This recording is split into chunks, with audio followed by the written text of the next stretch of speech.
विकास और स्वागत है आप सभी का ईटी नाउ स्वदेश पर।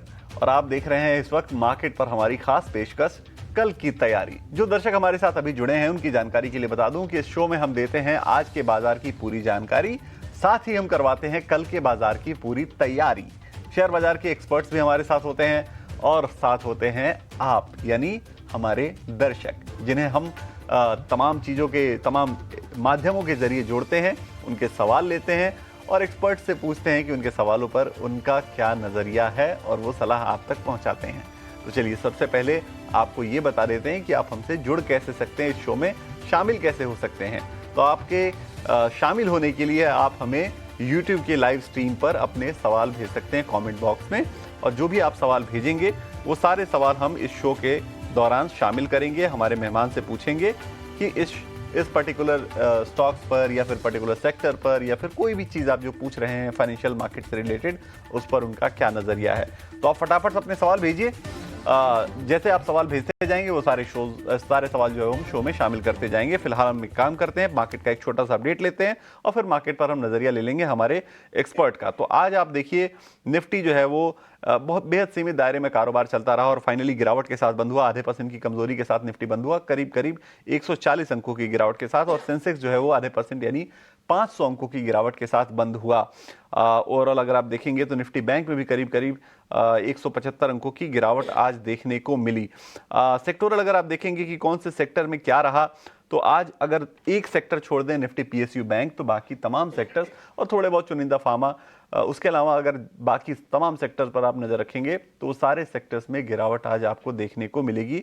देखिए निफ्टी हेल्थ केयर हल्की सी मजबूती और निफ्टी पीएसयू बैंक हल्की मजबूती के साथ बंद हुआ। बाकी तमाम सेक्टर्स जो है वो आज लाल निशान में बंद हुए। तो 2-3 दिनों की जो तेजी थी हमारी, उस पर आज फाइनली थोड़ा ब्रेक लगाया। देखना ये होगा कि ये शॉर्ट टर्म ब्रेक है या फिर थोड़ा परमानेंट टाइप का ब्रेक लग गया है।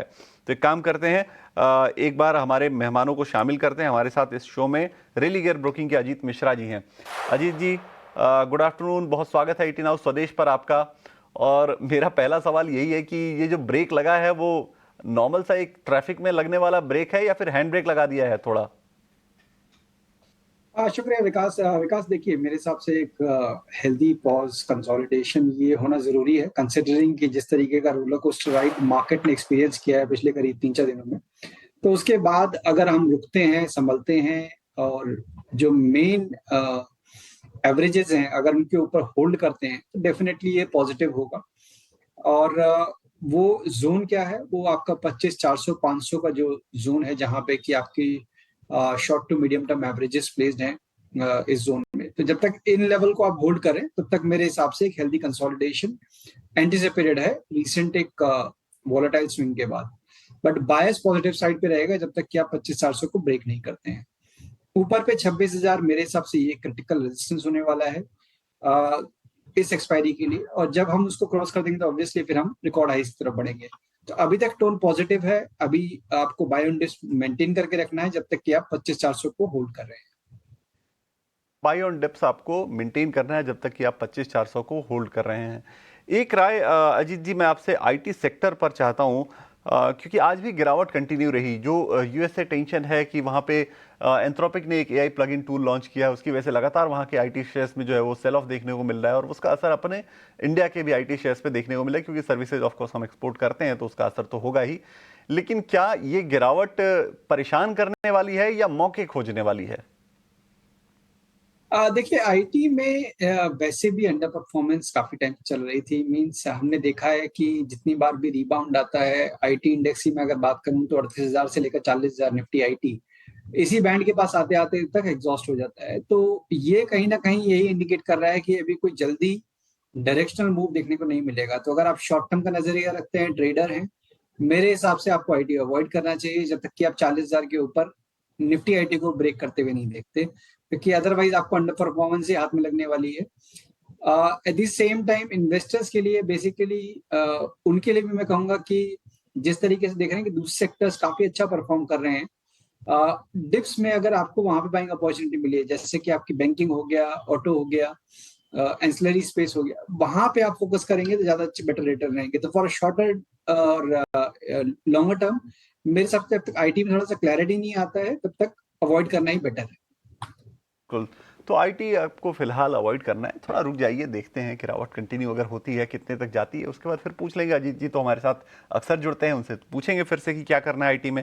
चलिए अब एक काम करते हैं, हमारे व्यूअर्स जो है वो जुड़ना शुरू हो गए हैं, यूट्यूब की स्क्रीन पर तमाम सवाल आने शुरू हो गए हैं। रत्न सरकार सबसे तेजी से इन्होंने पहले सवाल भेजा है। ओला इलेक्ट्रिक पर इनके पास 2600 शेयर है, 70 के भाव पर इन्होंने लिया है। मुझे लग रहा है कि आधा हो गया होगा, क्योंकि 33-34 के आसपास भाव मैंने लास्ट देखा था। हाँ, 31 के आसपास है, तो आधे से भी कम हो गया है इनका जो इन्वेस्टमेंट है वो। क्या राय बनती है अजीत जी, आधे हो गए हैं पैसे इनके, 70 के भाव पे लिया था, 31 पे चल रहा है ओला, 2600 शेयर है, अच्छी खासी क्वांटिटी है, क्या करें? मेरे पास यही एक चैलेंज है कि हम प्राइस, एब्सोल्यूट प्राइस को देखते हैं और उसको बेसिस पे अज्यूम करते हैं कि कंपनी सस्ती है कि महंगी है। बट एक्चुअली में ये एक चैलेंज है कि आपको उस तरीके से नहीं देखना चाहिए कि स्टॉक अगर 30 रुपए का है तो वो सस्ता हो गया है, 70 रुपए का है तो सस्ता है। कंपनी का किस तरीके का मार्केट कैप है, कितनी बड़ी वो कंपनी है और क्या वैल्यूएशन पे है, किस तरीके के रिजल्ट्स पोस्ट कर रही है, ये सारे फैक्टर काफी इंपॉर्टेंट होते हैं। हमने देखा है कि पोस्ट लिस्टिंग से लेकर अभी तक एक नेगेटिव ट्रेंड लगातार, बीच में एक जरूर अटेम्प्ट हुआ था रिकवरी का, जहां पे कि आपने देखा था कि 35 से 70 तक गया था, शायद उन्हीं लेवल्स के पास उन्होंने बाय कर लिया। तो जब एटलीस्ट आपकी बाइंग प्राइस के भी 20-30% नीचे आ जाए तो मेरे हिसाब से इन्वेस्टमेंट भी है अगर आपको एक बार को रीवैल्यूएट कर लेना चाहिए। अब क्योंकि 100% डिक्लाइन ऑलरेडी हो चुका है, 30 पे आ चुका है, मेरी राय ये होगी कोई भी रिबाउंड मिलता है 40 से 45 की रेंज में इन एनी गुड टाइम, तो वो आपको कंसिडर करना चाहिए। और 25 के नीचे अगर जाता है तो फिर पॉसिबिलिटी है कि ये करेक्शन और एक्सटेंड करता हुआ नजर आए। बिल्कुल, तो 25 के नीचे जाता है तो ये हो सकता है कि करेक्शन और ज़्यादा बढ़े। तो ये आपको सलाह है कि आप जो है वो वैल्यू देखिए, उसके बाद इन्वेस्टमेंट का फैसला लीजिए। चलिए एक और व्यूअर हमारे हैं, अमरदेव राय। इन्होंने एक साइड के शेयर खरीदे हैं, 263 शेयर खरीदे हैं 379 के भाव पे, 380 के भाव पे, और इस वक्त शेयर का भाव चल रहा है 336 का। बहुत ज़्यादा गिरावट तो नहीं आई है, लेकिन हो सकता है कि वो जानना चाहते हो कि क्या करें, होल्ड करके रखना चाहिए, टाइट होल्ड करना चाहिए, एवरेजिंग करनी चाहिए, या फिर निकले कहीं और मौके खोजें। क्या राय बनती है अमरदेव जी को आपकी, अजीत जी? देखिए एक साइड में अच्छी बात यह है कि इन्होंने ज्यादा ऊपर के लेवल पे नहीं लिया है, नो डाउट। अंडर परफॉर्मेंस यहाँ पे भी काफी लंबे टाइम से चल रही है। हम देख रहे हैं कि in the month of June 2024 आप 600 के प्राइस पे ट्रेड कर रहे थे, ऑलमोस्ट 50% का करेक्शन ऑलरेडी हमने स्टॉक में देख लिया है। बीच में रिकवरी जरूर हुई थी बट वो कहीं ना कहीं फेड आउट हो गई, सस्टेनेंस नहीं आई। 380 390 मेरे हिसाब से यही एक स्ट्रॉन्ग रेजिस्टेंस होने वाला है आने वाले दिनों में भी, और जहां पे कि 300 के पास एक बेस बना हुआ है, तो कहीं ना कहीं आपको नियर टर्म में तो कंसोलिडेशन देखने को मिलेगा। तो अगर आपका व्यू शॉर्ट टर्म का है तो एक बार को 360 365 के पास आए तो एक बार रिड्यूस करने के बारे में सोचे। अगर लंबे अवधि का है तो बने रह सकते हैं 300 के क्लोजिंग स्टॉप लॉस के साथ। तो अगर शॉर्ट टर्म का व्यू है तो 360 365 के आसपास थोड़ा रिड्यूस कर लीजिए, और अगर लंबी अवधि का व्यू है तो आप निश्चिंत बैठिए, आराम से बने रहिए। ये सलाह आपको अजीत जी की तरफ से दी गई है। चलिए एक और व्यूअर है हमारे, लक्ष्मण ने सवाल भेजा है एशियन पेंट्स के ऊपर। 60 शेयर है इनके पास, 2800 के भाव पर है, और 1 साल का नजरिया। ये बड़ा अच्छा तरीका है सवाल पूछने का कि आप अपना नजरिया भी बता देते हैं, ताकि एक्सपर्ट को आसानी हो जाए कि आपका नजरिया कितना है, उसके हिसाब से वो आपको सलाह दे सकें। 2400 पे आ गया है शेयर, ठीक ठाक गिरावट देखने को मिल गई है, पिछले 1 महीने में 14% की गिरावट आ गई है। क्या सलाह बनती है अजीत जी एशियन पेंट्स के ऊपर आपकी? 1 साल का व्यू लेकर चल रहे हैं ये? बिल्कुल, देखिए यहाँ पे पोस्ट रिजल्ट जो डिक्लाइन आया है वो कहीं ना कहीं जो रिकवरी, जो रिबाउंड हम देख रहे थे उसको फेड आउट कर दिया है, तो वो एक डेफिनेटली ओवरहैंग है। बट साथ ही साथ हम देख रहे हैं कि क्रूड जो कि इसका एक मेन रॉ मटेरियल होता है, वहां पे अभी तक कोई मेजर अपटिक देखने को नहीं मिला है, तो हो सकता है थोड़ा स्टेबिलिटी आपको आने वाले क्वार्टर में देखने को मिले।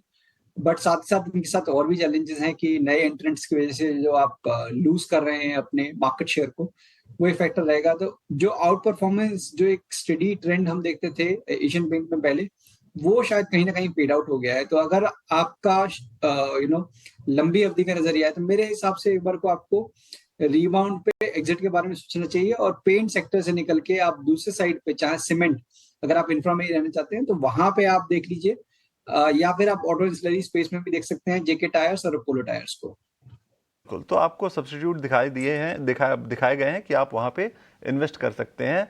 आप इस चीज़ पे नज़र रखिए। चलिए एक काम करते हैं, कल की तैयारी, जो कि हमारे शो का नाम है, तो कल की कुछ नतीजों के हिसाब से तो तैयारी करनी पड़ेगी। इंडेक्स के हिसाब से हमने किया, शेयर्स के हिसाब से हमने किया, थोड़ा नतीजों के हिसाब से करते हैं। और कल निफ्टी में नतीजे आने वाले हैं टाटा स्टील के। निफ्टी की कंपनी है, बड़ी कंपनी है, तो इसके नतीजे कल आने वाले हैं।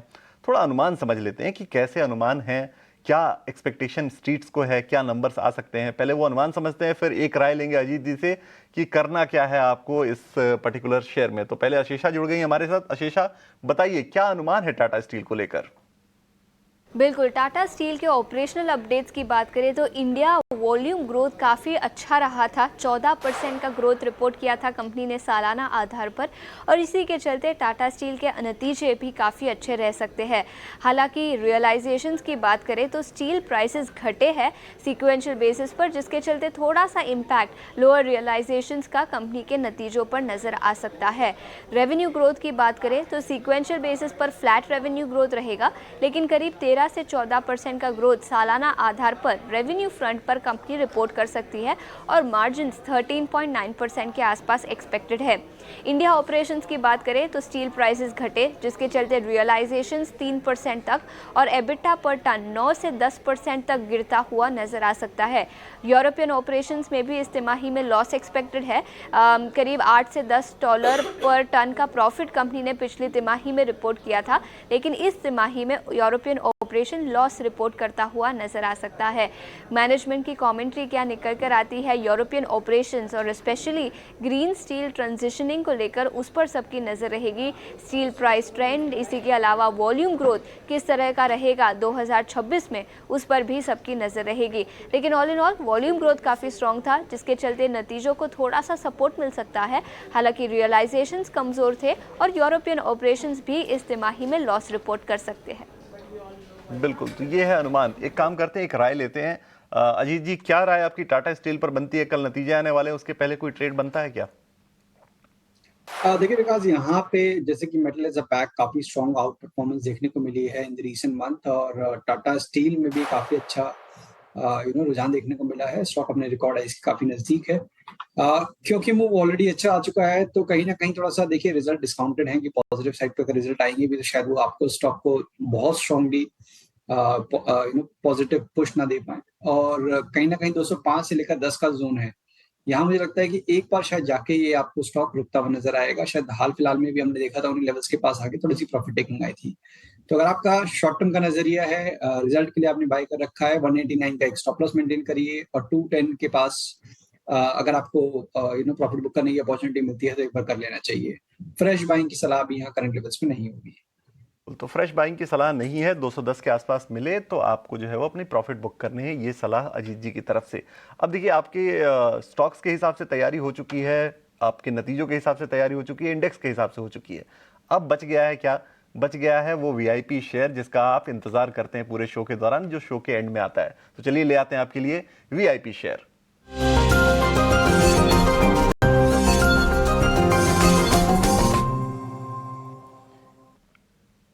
वीआईपी यानी वैल्यू इन्वेस्टमेंट पिक, ऐसी एक कंपनी, ऐसा एक शेयर जिसमें आपको वैल्यू मिल सकती है, वैल्यू के हिसाब से सस्ता, वैल्यूएशन के हिसाब से सस्ता है, और आपको खरीदना चाहिए वहां आपको इन्वेस्टमेंट के हिसाब से या फिर आपको लॉन्ग टर्म के हिसाब से अच्छा पैसा बन सकता है। तो पूछते हैं अजीत जी से। अजीत जी, क्या है आपका वीआईपी शेयर आज के लिए? बिल्कुल विकास, देखिए यहाँ पे जैसे कि हम देख रहे हैं energy as a basket alongside with banking काफी स्ट्रांगली परफॉर्म कर रहा है, और एंटिसिपेटेड ये है कि ओएमसी जो उसमें पैक है काफी स्ट्रॉन्ग पोजीशनिंग है उसकी, कंसिडरिंग कि जैसे हमने बात की थी कि क्रूड $70 के नीचे अब कहीं ना कहीं स्टेबल है, और एंटिसिपेशन है कि ये चीज कंटिन्यू रहेगी आने वाले टाइम में भी, तो ओएमसी के लिए पॉजिटिव रहेगा। और with in the OMC basket BPCL जो कि लीड कर रहा है, मीन स्टॉक अपने रिकॉर्ड हाइस के पास अभी ट्रेड कर रहा है। तो इस तरीके की आउट परफॉर्मेंस जब मार्केट में थोड़ी सी अनसर्टेनिटी का टोन हो उसके बावजूद भी, तो ये कहीं ना कहीं इंडिकेट करता है कि आउट परफॉर्मेंस आने वाले टाइम में भी कंटिन्यू रह सकती है। तो नियर टर्म के लिए करीब 410 तक के टारगेट्स रहेंगे, 364 का स्टॉप लॉस रहेगा। साथ ही साथ एनर्जी बास्केट में से आपका जो फाइनेंसिंग है, पावर फाइनेंसिंग कंपनीज में से आरईसी, इस पर भी आपका फोकस होना चाहिए, कंसिडरिंग कि काफी लंबा कंसोलिडेशन करेक्टिव फेज ये स्टॉक झेल चुके हैं। और अब यहाँ पे जिस तरीके से हमने देखा है कि बजट में भी पॉजिटिव अनाउंसमेंट आई और कहीं ना कहीं प्राइस एक्शन भी वही इंडिकेट कर रहे हैं कि यहाँ से एक अच्छा मोमेंटम नियर टर्म में और पोजिशनली भी आपको देखने को मिल सकता है। तो यहाँ पे भी बाय करने की राय होगी एक 410 के स्टॉप लॉस के साथ 368 तक के टारगेट्स के लिए। बिल्कुल, तो आपको ये 410 का स्टॉप लॉस, 410 का आपको टारगेट जो है वो दिया जा रहा है, 368 का आपको स्टॉप लॉस लगाना है, 382 के आसपास भाव चल रहे हैं।